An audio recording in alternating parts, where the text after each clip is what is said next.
Hey, it's Liz DiAlto, and this is the Untame the Wild Soul Woman podcast. From body image, sex, spirituality, money and relationships, to motherhood, creativity, business, communication, and desire, Untame the Wild Soul Woman is the place to come for real stories and powerful advice to help you reclaim and redefine womanhood in the 21st century. Liz DiAlto here, your host for Untame the Wild Soul Woman. And for this final bonus, extra special interview, we are turning the tables. The amazing Chela Davison, whose interview you may or may not have watched already, is going to interview me. And those of you who watched her interview know that in 2013, Chela was my coach, and she played an absolutely integral role in who I am, like right now, and Wild Soul Movement developing. We'll just cry right out of the gates. We'll probably cry 3 times, 4 maybe during this interview. That's what we do. But yeah, there was a really particular reason why I asked Chela to be the one to interview me. And she's just so on it. Like her depth, her insight, and her intuition, I trust almost above my own in terms of people who I know. So, yeah, I felt like it would be so fun to almost decompress and debrief together after the series. And this is an idea we had when we were at a retreat together back in November before I even started doing these interviews. And every single time I did another interview, I was just so glad that we had made this decision, because it was like a crash course in womanhood, even for me, even for the person asking the questions and running the interview. So I'm turning it over. Chela, it's all you, girl. All right. Hi. Thanks for being here. Oh my God. Me with you, you with me. Okay. You ready? I'm ready. So let's start with the obvious one that you dove us head first into. What do you love about being a woman? Man, so I feel like I want to probably answer a lot of these questions in before and after context. Before I did this interview series, I was really loving, anyway, being in a female body, being in a woman's body. Really being a sensualist, enjoying all of the access to like bliss and pleasure and joy through the body, just like very tactile, sensually. And as you know, I've been in deep exploration of what it's like to be fully expressed in the world in like all aspects, creatively, emotionally, physically, through movement and relationship. And so after speaking with so many of these women, I just love women. I just have such reverence for women. Like the awakening that we're having right now, the work that women do in the world, our courage. It's just so, we're so needed, and these conversations are so crucial, and it just feels like an amazing, like divine honor to be having these conversations and having the access. Like so many women that said yes to these interviews during the interview or before in our email exchange were like, you know, I never say yes to these things, but something about this one pulled me in. So what I love about being a woman right now is the uprising of that like feminine, that womanhood, that bond that like we know it's just time. It's time to drop our shame and our stories and our stuff, and like we really need to own how magnificent we are. So that's my answer today. That was a boring answer. I'm kidding. That was so moving. I know. We're, by the way, for anyone watching, we're like peas in a pod. We can be really sarcastic, so just keep an eye out for it. Right. Just in case you think I'm a jerk now. So here's what, you said uprising, like I could feel my skin just kind of go, phew. And what that makes me curious about is, you've now spent the last almost 2 months in these conversations and having done one with you and knowing how rich it was. And I mean, I texted you after and went like, whoa, I'm so activated by that conversation, because these conversations are so full and honest and awakening. So what I'm curious about is, now that you've done them and spent all this time in these couple of months with 25, 26 women, what have you discovered that these conversations and this series is actually about that you didn't have language for when you started? Yeah. The word that came up, I don't think I was using this yet during your interview because you were one of the first ones I did, is deconditioning, deprogramming.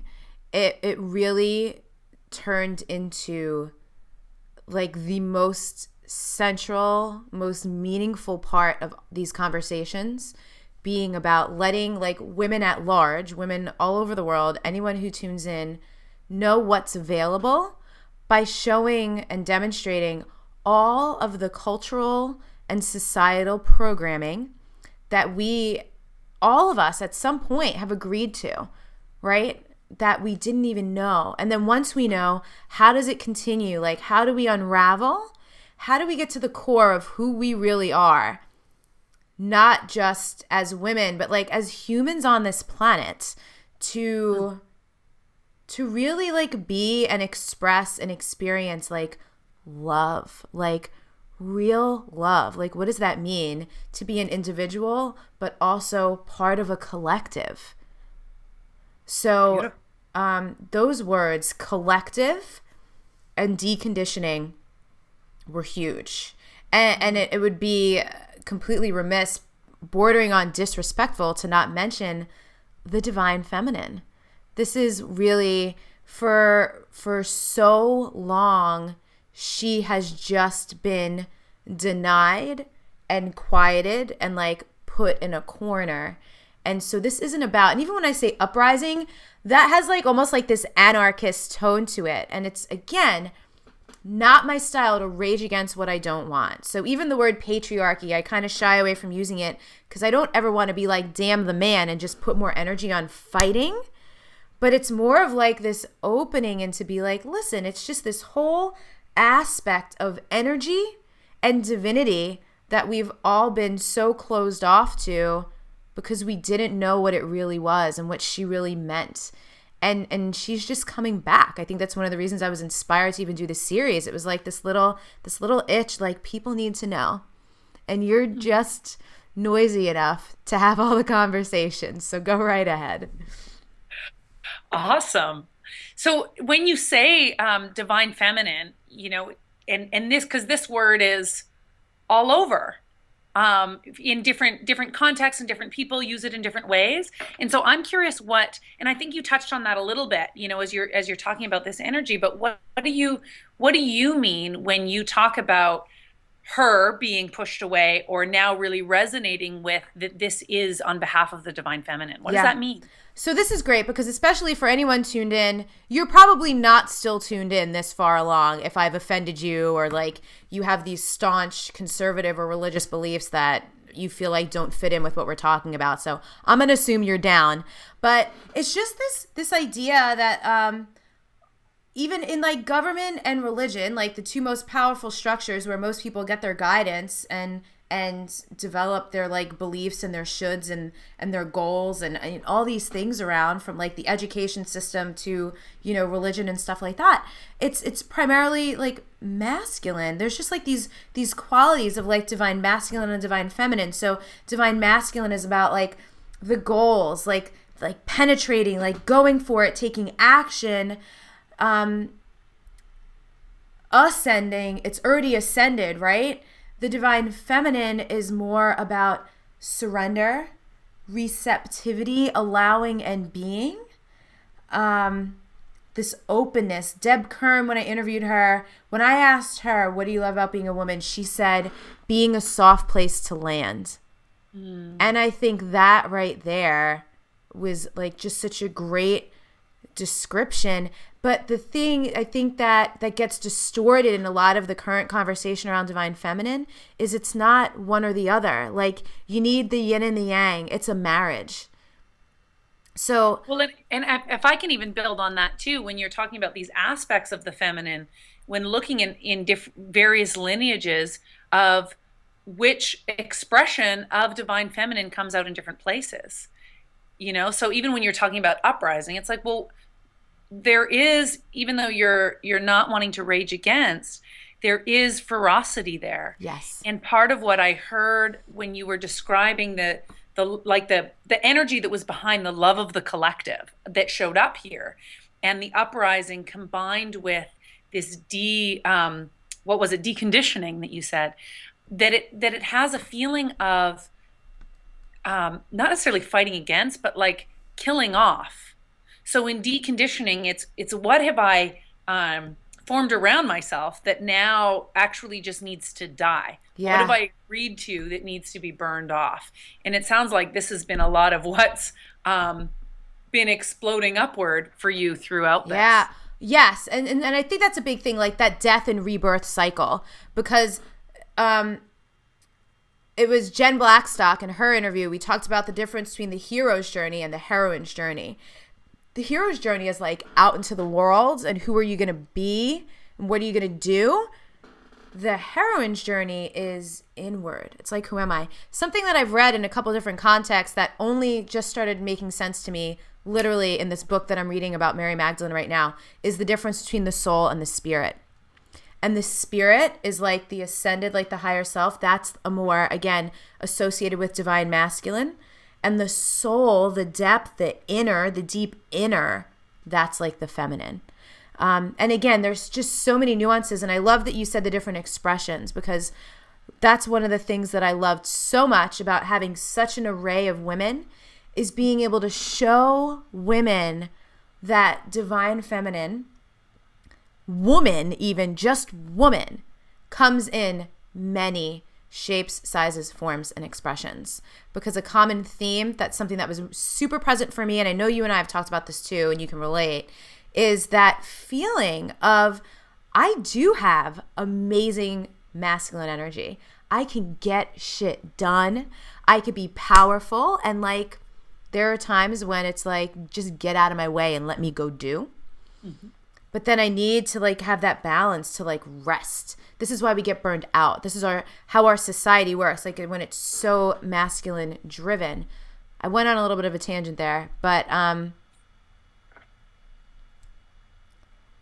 talked about that. I was trying to remember whose interview it was. Michaela Boehm just had such amazing insights on the two and on the difference, even because some of these words get like mixed up and then misused. So there's like masculine and feminine essence. And if you want to hear more about that, talk to Michaela about that or watch Michaela's interview, because those essences, those are like set. Everyone has like a masculine or a feminine essence, but in terms of energies, everyone has both of those. Does that make sense? I mean, the masculine, feminine, gender conversations are, I mean, they're everywhere. And I don't know if you've had this experience of posting anything gender or feminism related online and the like real fiery explosions that happen.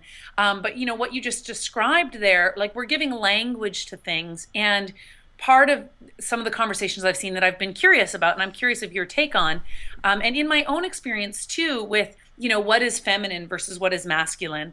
And there's the deconditioning at the kind of superficial level, like the whole like pink is a girl's color, but right. Girls play nice, like all that shit that I think many of us started to deconstruct a while ago.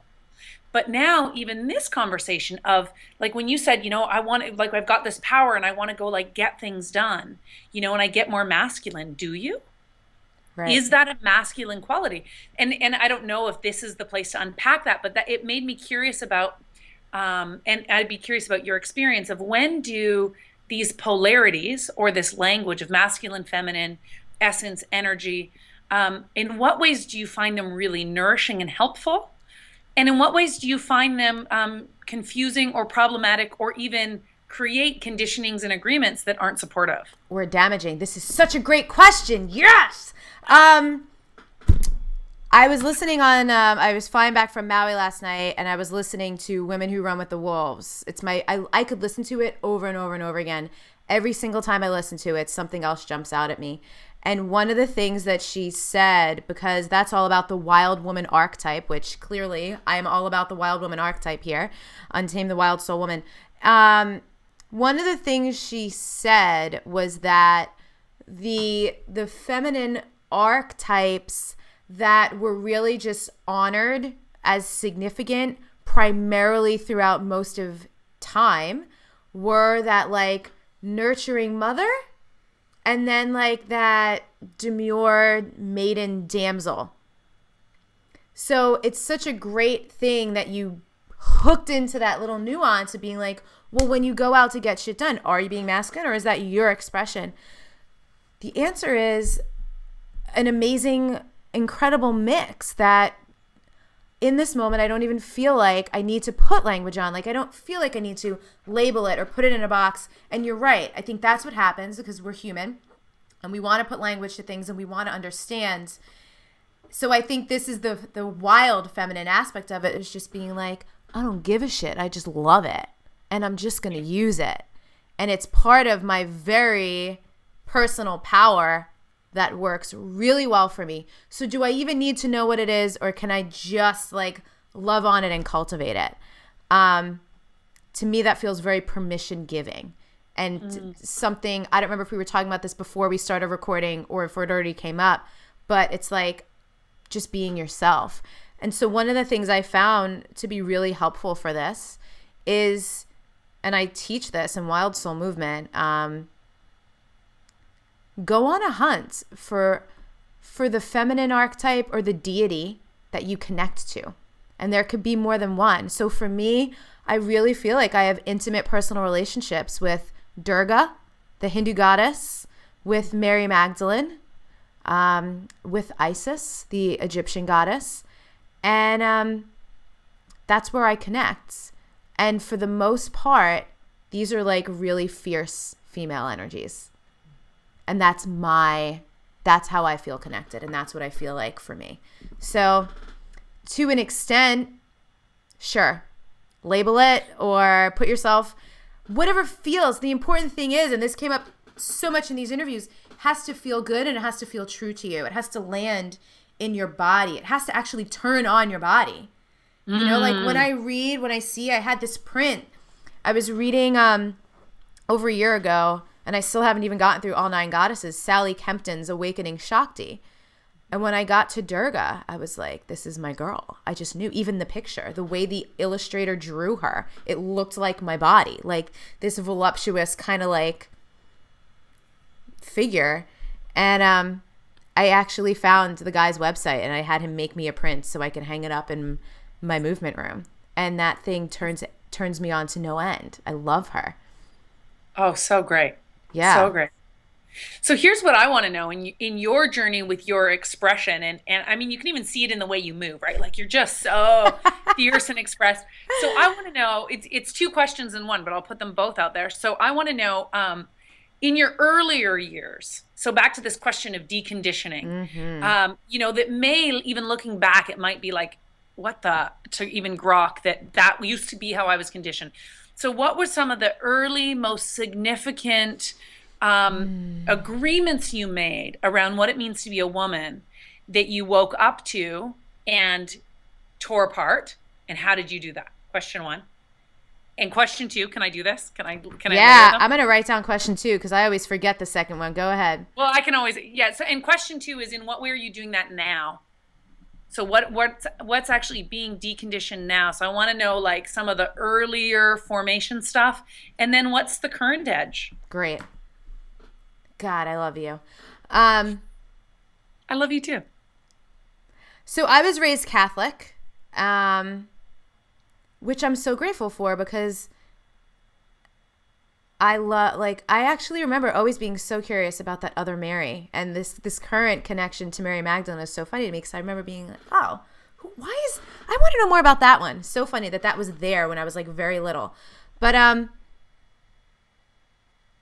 the women in my family, and I think this is something in my work that is always an edge because, and probably women watching, you experience this in your own journeys.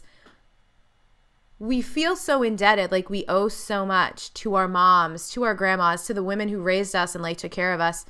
And we get so much from them, and we have to get rid of so much that we got from them. So I grew up around very, very intelligent women, so smart. And I think it's probably because my grandpa was a teacher that like education and intellect was such a highly regarded quality. Like, and I've always been that way. And, like being stupid, once ever in my life did anyone ever call me stupid. And I don't even think they called me stupid. I think they just said what I was doing was stupid. And I remember feeling like this shock because that was just never like stupid. Like, not only is it not anything anyone ever called me, but in my family, it's like the worst thing you could possibly be is stupid or like an idiot. So there's that piece. I was a huge tomboy growing up because I think I looked around, and again, who can know if this is accurate, but this is going to be my answer to you right now. I looked around and it just seemed like the women were not really happy. Little kids are so intuitive, right? I don't think I would have thought that when I was little, but as I reflect back on it, like, there's not really anything enjoyable about being a woman. Is kind of what I observed. The fun people in my life, like primarily my dad, happy-go-lucky, like hilarious. That was part of my experience. And again, I don't want to throw the women in my family under the bus. Like, they're so great, so nurturing, so loving. But like my mom, super hardworking, so hardworking. And I got that. And then there was the whole, like, women are supposed to be modest thing. So you see, my body. And I literally started growing boobs in the 3rd grade. And I remember in the 7th grade, again, tomboy, I'm, like, playing basketball in the schoolyard. And some kid yells out, "Hey, yo, Liz got a big ass." Like to paint the picture, it's like 3-on-3. And then there's all the people lined up waiting to get on the court next. And I just remember pretending it didn't happen because when I was in 7th grade, so what year was that? It was probably like 1992, 1993. I lie. That was probably like 1994, 1995. J-Lo wasn't big yet. Kim Kardashian wasn't big yet. It wasn't okay yet to have a big ass. Like, I didn't know. You know what I mean? Does that make sense? Yep. Totally. So as much as people ever want to bash J-Lo, Kim Kardashian, like, they made it okay to be curvy. They really did in our culture. Like, they introduced something new. And I'll always be grateful to them for that. I remember in 8th grade, some kid coming up to me in a study hall, "Hey, yo, Liz, you got some pretty big titties for a white girl," and being like mortified. And I covered it up. I wore sweatshirts. I wore basketball jerseys. And then I do remember around the 6th grade buying my first tight shirt and wearing a sweatshirt over it and taking off. It was like a big reveal. I literally remember being at a party and taking off my sweatshirt, and it was just like, And this is so funny and like kind of sick in a way. In the 8th grade, all of the boys got together and evaluated all of the girls in every category. How smart are you? How funny are you? How good your personality? And then body part by body part. And because I'd been such a tomboy, I didn't have any expectation when the results came down the pipeline. Actually, I remember I had one friend who was the super beautiful one, more traditionally girly, right? Who I just assumed, like, oh, well, duh, like, she's going to win. And it was me. I outranked everybody. And I remember being 12 years old, taking so much pride in that, but like some kind of like awareness around being like full, because like I was smart, but I was also attractive. I was athletic, but I was also funny. Does that make sense? Yeah. So there was this like cover it up, a big piece. And then as I started to expose my body a bit more through clothes would disappear in the laundry.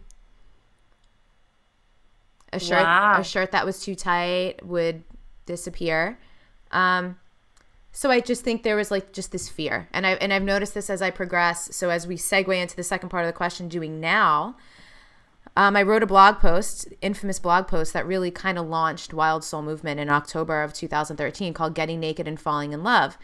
In 2011, I did a boudoir photo shoot as part of Marie Forleo's Adventure Mastermind.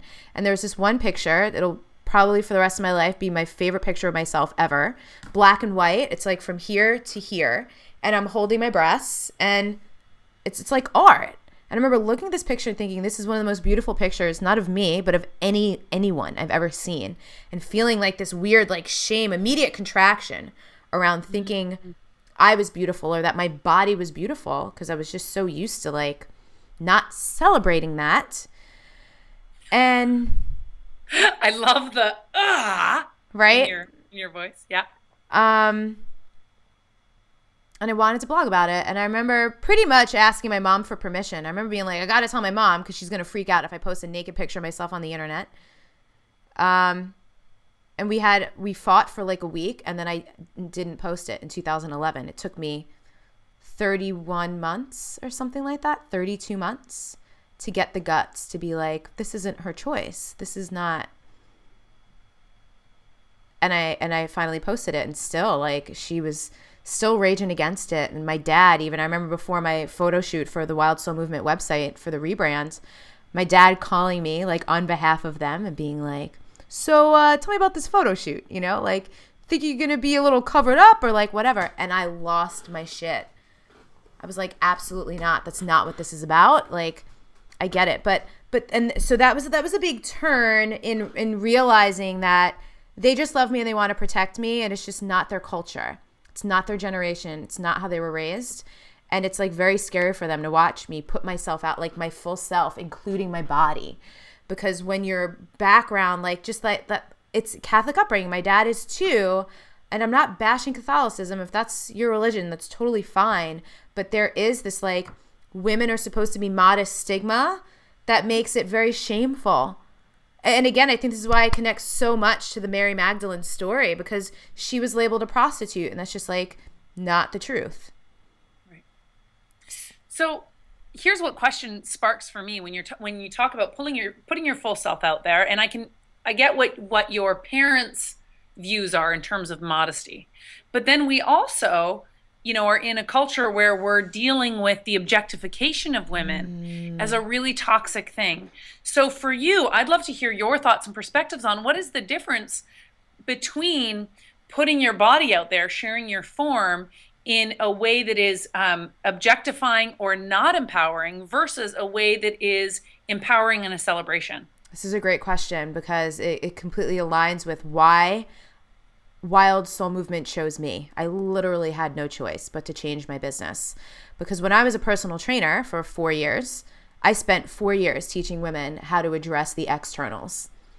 And it was during a video shoot for Marie Claire that we were doing with this training studio where I worked, where I realized it. I didn't realize it. I didn't know that I was contributing to the problem by what I was doing, until there I am standing in front of this camera crew with so much makeup on my face you can't see my freckles, my wild curly hair blown straight and pinned half up. Like I would work out with my hair half up, half down, with more lip gloss than I have on right now. Like I would work out like that, which, by the way, I'm not bashing. If you work out with lip gloss, more power to you, but I never did. So it wasn't me. And at that point, this was in 2011 or 2012. I don't remember. 2012, actually. I had abs. I had my own abs. And they painted contour lines on my stomach. So there were just so many messages in there that burst the bubble for me and opened these new floodgates, because it was like, you're in the best shape of your life, but you're still not good enough by our standards, whoever that royal us, we media is. And then I was like, I'm agreeing to this. I'm letting these people completely fabricate who I am to put on their website. And the most amazing thing happened when we made that video. We didn't meet the deadline, and it never went up. And I was so happy, because I felt like such shit about I was like, I'm part of the problem. And it was a few months after that I quit personal training, because I was like, I can't have this conversation about the externals anymore without addressing the internals. So to actually answer your question, I think it's the intention. I think it's the why behind, why am I posting this photo? You can scroll through Instagram and follow all these like Fitspiration or Fitspo, whatever you want to call it, accounts. And it's interesting because some of it is under the guise of motivation, but how are we motivating people? If I just don't believe in motivating people by making them feel like shit first. Right. I wrote a blog post, why getting pissed off at the fitness industry is the best thing that ever happened to me. Two-parter, the fitness industry side of it and then the personal side of it. And that was a big part of it. And in that blog post, I said, I'm sorry. Like, I would just like to put a formal apology out to every woman that I ever made feel less than inadvertently when I was doing primarily fitness-oriented stuff, because it was addressing the outsides without addressing the insides, or perpetuating this message that when I get in shape, when I lose 10 pounds, I will feel better, instead of going, no.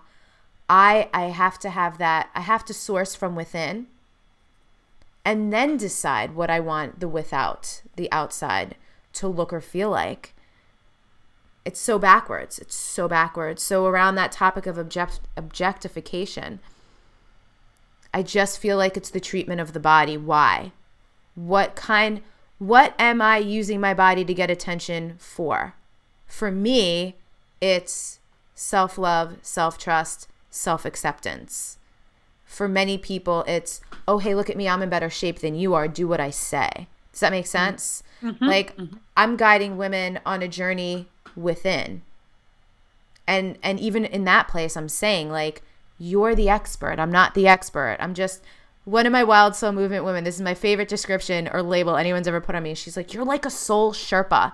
And I'm like, great. I love that, because, again, it implies guide. Yep. Not my way is the way, but like, I'm just helping you find your way. And a lot of that is through the physical body, because that's where the shame lies. Right. And I think part of it's interesting. I've been carrying around an extra 10 to 15 pounds for the last 2 years. And I really think it's because I needed to know what it felt like to walk around in a body that's not super fit. I've always been athletic and fit, and find a way to fall in love with this body right now, if that's what I'm going to dare to try to teach others. Did that answer your question, or did I go on too many tangents?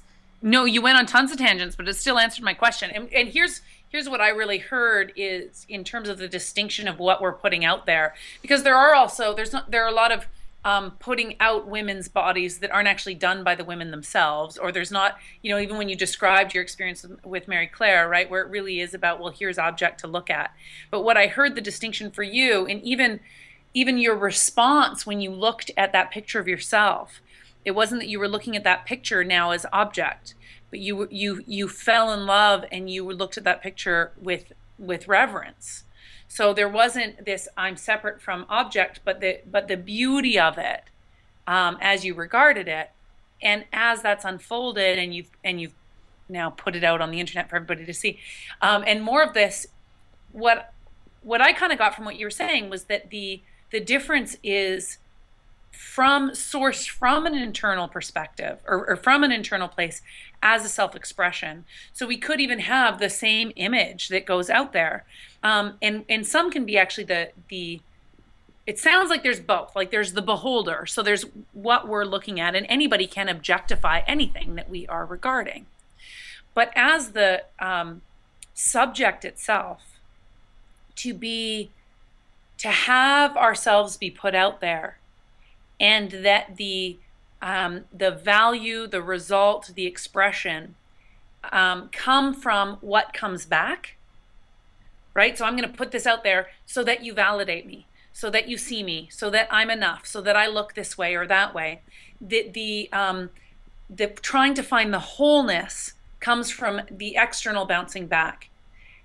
But what I'm hearing you say is that as you go in this inner journey, what you're actually presenting externally, and even just the way you hold, and I know that picture of you on your website, that there's this bubbling ferocity, love, joy, whatever it is, that is being expressed through whatever this imagery is that I'm putting out there, whether it is self-expression in words or in pictures or in movement and in form.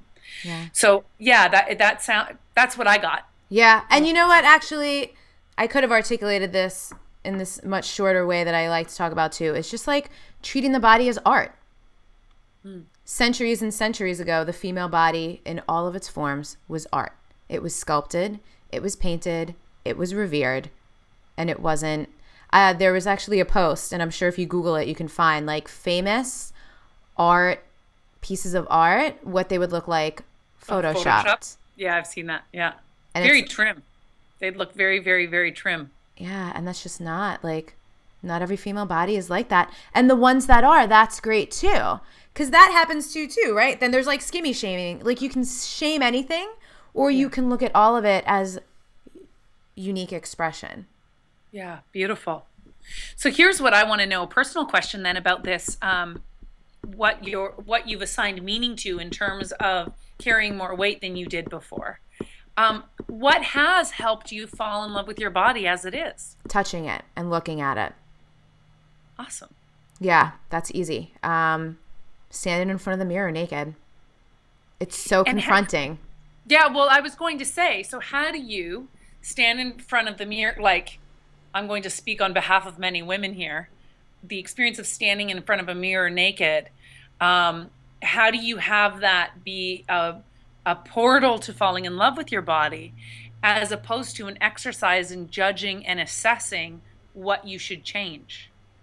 You cannot fall in love with it without judging and assessing it, because that is our human nature.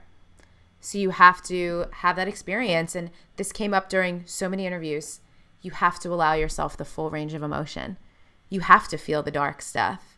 Don't pretend you don't, right? Because that's a lie. I don't stand in front of the mirror every single time and go, oh, I love this thing. There's like, oh, this, that's different, this, that. Ooh, I love that. But here's the difference. When I experience the judgment, when I look at something and feel dissatisfied, I love it. I find something to love about it.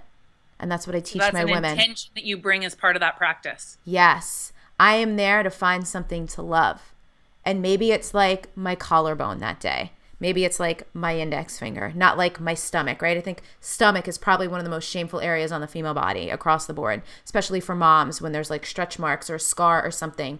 Instead of honoring that like you produced a person, they freak out about the stretch mark. So yeah, it's just shifting. It's taking a look at something that you thought was like dirty, profane, shameful, inappropriate, and finding the beauty, finding what you can love, finding what's functional about it even, and being like, God, this is amazing.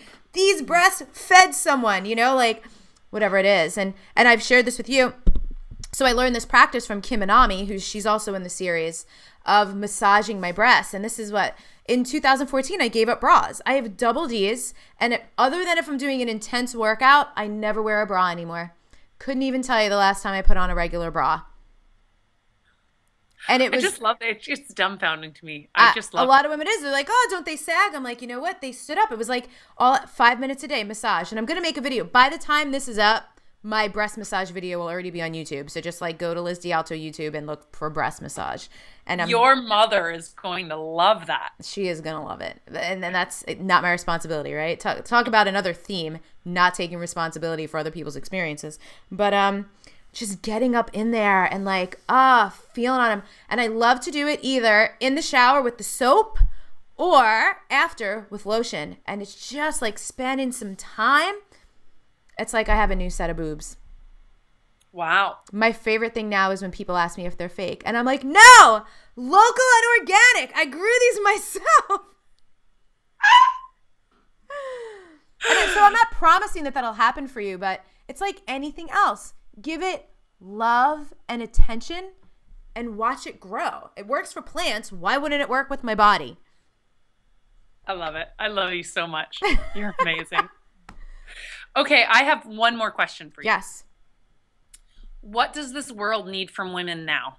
Oh my God. I need a minute.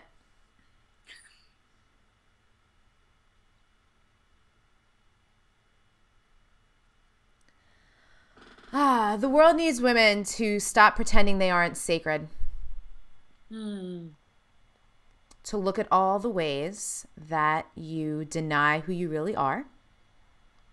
All the ways that you lie to yourself and others, not from a vindictive place, although maybe, but the world needs women to tell the truth and be the truth. Like, get to know yourself.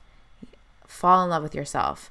Go on that heroine's journey and shed the layers. It's literally, it really is. It's a deconstruction. It's a death and rebirth. It's so many cycles and integrations. Something that came up a lot during the series. And the thing is, we are human women, and that's one representation of the divine feminine. But there's also this component of like the earth. The earth is a feminine element, and connecting to nature and natural rhythms. I actually just finished reading this amazing book called Natural Rhythms that talks about like the wheel of the year in terms of like the seasons. And then it talks about the elements, and how everything is connected. The moon cycles, the sun, like the world needs women to remember that like we are part of such a larger, fuller universe, like the world, for real. It's not just us. Like humans are so arrogant because we have the faculty for like thought and intelligence and communication, and we just are destroying the planet, destroying our relationships. So it's just to remember that really that we are spiritual beings having a human experience, and like you are divine. Megan Watterson said this in her interview in this series, that religion especially separates the body from the soul, from the spirit, from the sacred, from the divine. But like, hello, my body is the reason I'm able to have all those experiences, just as sacred, right? Mm-hmm. So Beautiful. it's an integration. Does that make sense? Love it. Yeah. Now I have another question right on top of that question. So why women? Like what do you feel like is unique about what women have to access or bring there?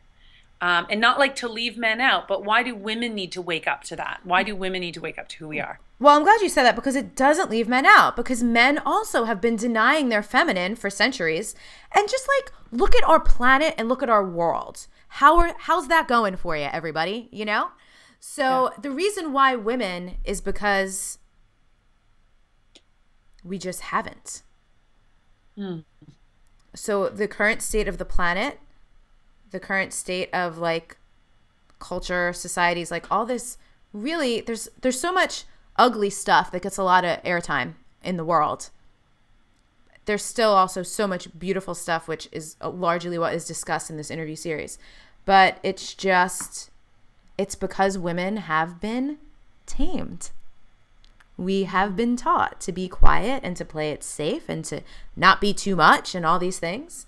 So it literally is. It's just because we haven't been. And because we haven't been is why the world is in the state that it's in.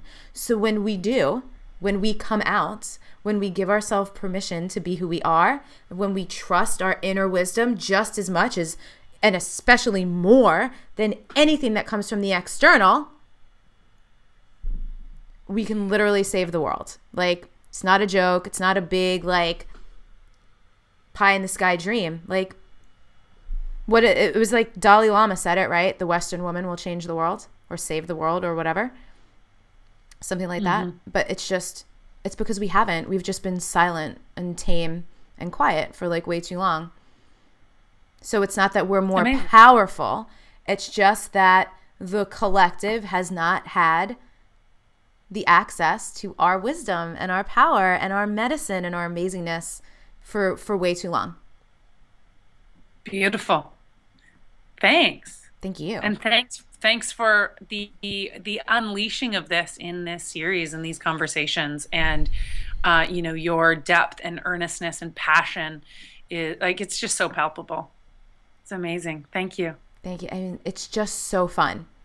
It's so fun. Even in my own little community, which I understand, like, Wild Soul Movement is growing into like this rabid global community, but it's still only a very small portion of the world. And it's amazing even just to see my individual women transform as they do. It's like each time another woman gets turned on and lit up to who she really is, there's a ripple effect that I really believe heals everyone in some way, shape, or form. Like Sophia, Awesome. so we have a mutual teacher, Sophia, and she always says, "May our practice benefit all beings," and I think that's really what it's about. Yeah, absolutely. Absolutely. I know I said this is my last question and We then got this is time. my last question, but I want to know, is there anything else that we didn't touch on here that, and this might be one of those like lean back, close your eyes, but like check in. Is there anything that you really want to say or that you just even intuit that people watching really long to hear or need to hear Yeah, yeah, it's that hasn't been safe. touched? Just the safety of it. Um, there's a lot of places in the world, and I think this is why Dalai Lama said the Western woman. There's a lot of places in the world where it isn't actually safe to express yourself as a woman. So if you're watching this and you live in a place where you have freedom for self-expression and like you're not going to be stoned or have acid thrown on your face, like I really am not one to say it's a responsibility, but it is. If you live in a free place where you are safe to do as you please, you are especially called to do it because you can, and we get to do the things, especially for the women who can't in the world, and that feels. I'm surprised we didn't cry yet, but it just feels so important. It doesn't even feel like a responsibility. It feels like an honor and a privilege to have the freedom to be able to. Yeah, so when I say it's safe, like you're not going to die.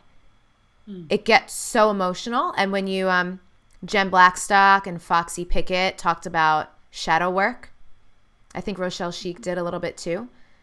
There will be moments if you choose this path into discovering who you really are, you're going to face some dark, ugly shit. You're not going to want to look at it, but you're not going to die by going there.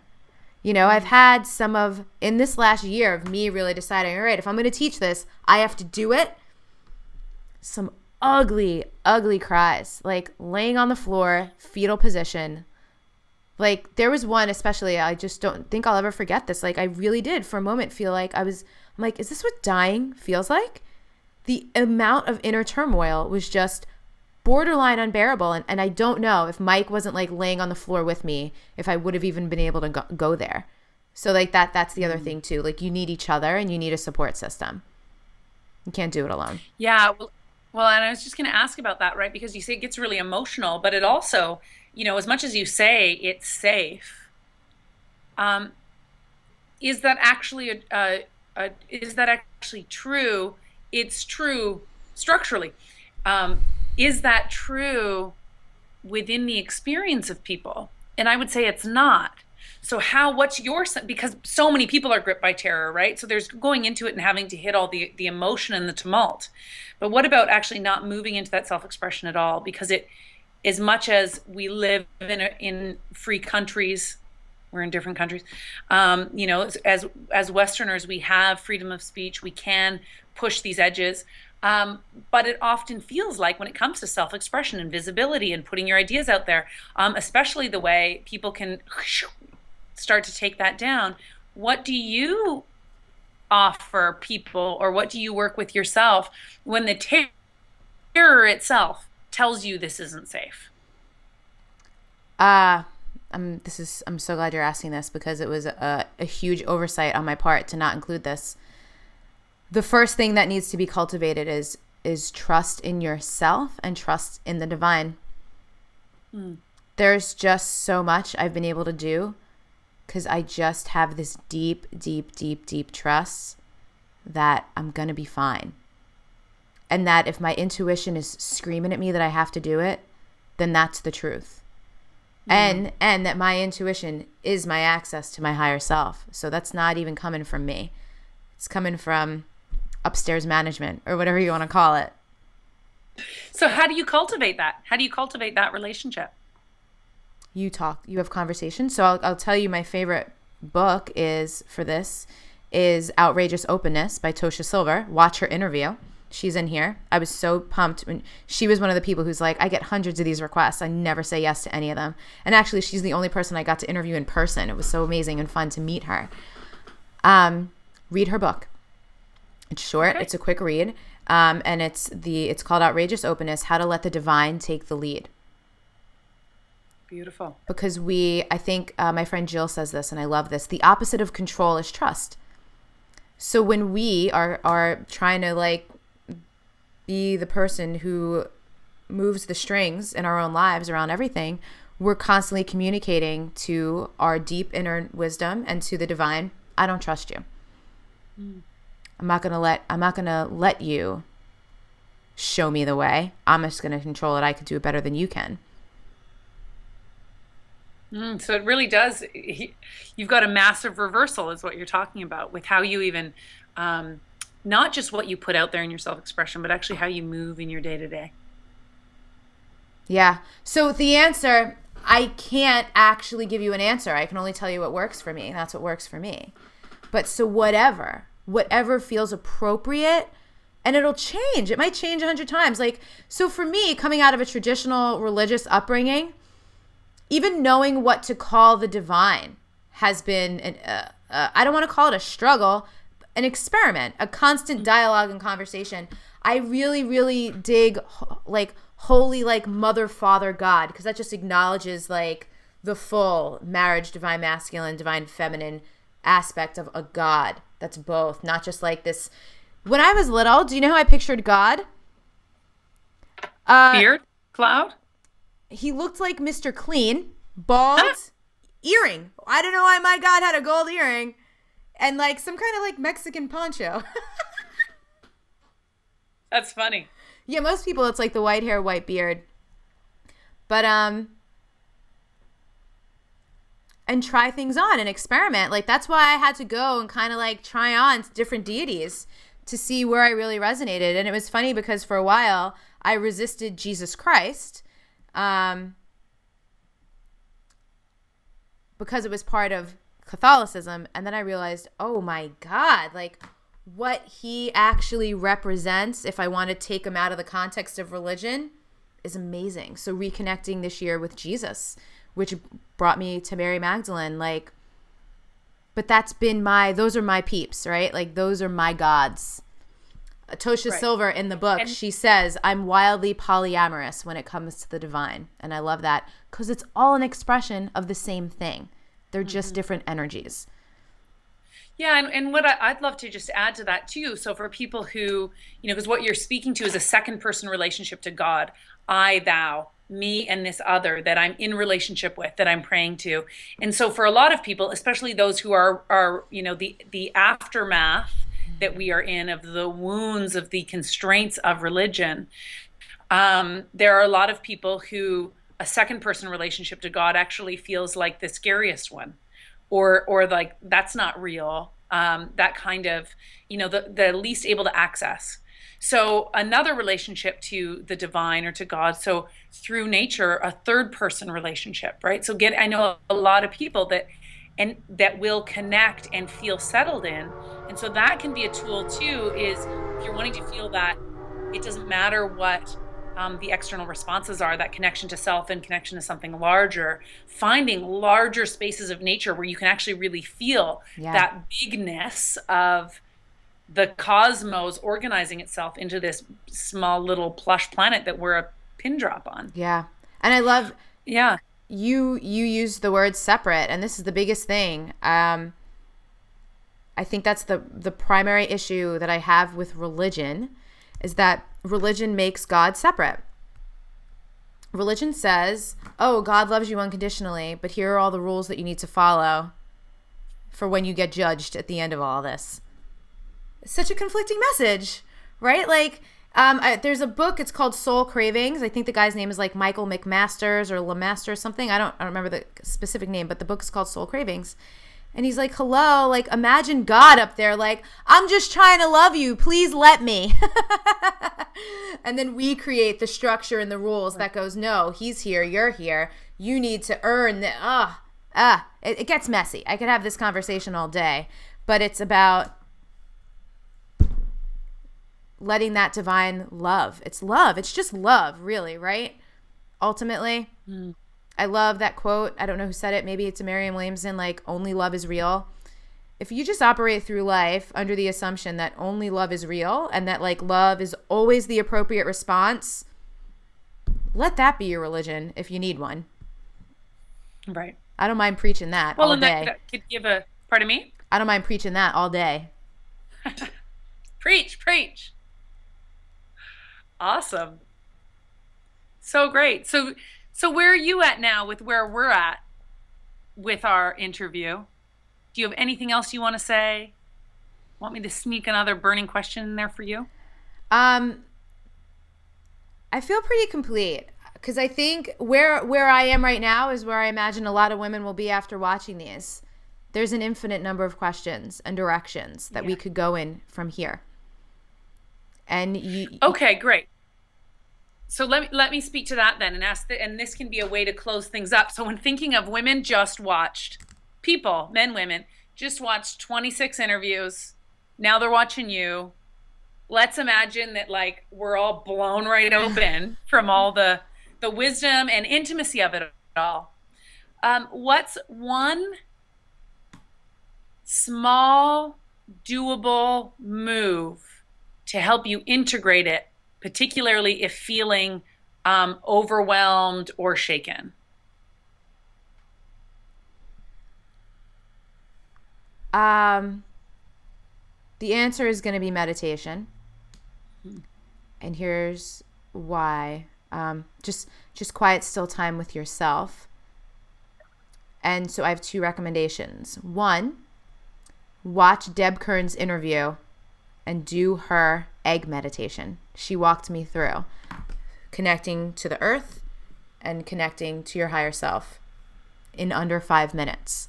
So you don't have to, like, sit for 45 minutes or anything crazy like that. That's unmanageable. So either that right there, that one meditation, because it kind of supports what you were just saying earlier about nature.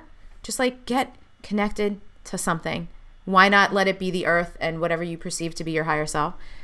Or, this is what I teach in Wild Soul Movement, is a mantra. Like, whether you have a mala or not, so whether you can say it 108 times, or you could just repeat to yourself as often throughout the course of the day, 1 or 2 things. Thank you, or I love you. This past week, I was in Maui, I was in the jungle, and I was super confronted by all these experiences I wasn't expecting to have. One of which was going to sleep at night and hearing all kinds of animals, critters, who knows what they were, running through my walls. Like, it was a bit terrifying for a city slicker. And so there was one night in particular I was super scared because I had just seen a rat, like, indoors, so I didn't know if it was, like, could actually jump on me. And to fall asleep without freaking out, I just laid there and repeated to myself over and over and over again, I love you. And so whether that was for me or for the rat or for the divine, whatever it was, like, again, I can't really mess up with that message. Nice. Yeah. Thanks. Yeah, that feels good. Great. All right. I declare this interview complete. Give us gong. I wish I had a gong. How amazing would that have been for the whole series if I could hit a gong at the end of I just got this amazing singing bowl. Next time. Would have been great. Thank you. And again, there's for those of you watching, definitely go check out ChelaDavison.com. She's a phenomenal coach. She works with people one-on-one, but also in small groups now. She also does incredible interview series. And as you just saw, how good is she at asking great questions? Yes. Thank you. This is so great. And for anyone watching, so this interview series is officially over. Or maybe you haven't watched all of them and you skipped ahead to this one. But you could also, there's just more stuff. There's always more stuff coming at wildsoulmovement.com. We have meditations. I run Wild Soul Movement twice a year. There's also coaching and other fun stuff. And I'll be doing a lot more live workshops, probably mostly in Southern California in 2015, but then the world and beyond after that. So let's do this, women. See you later. Bye.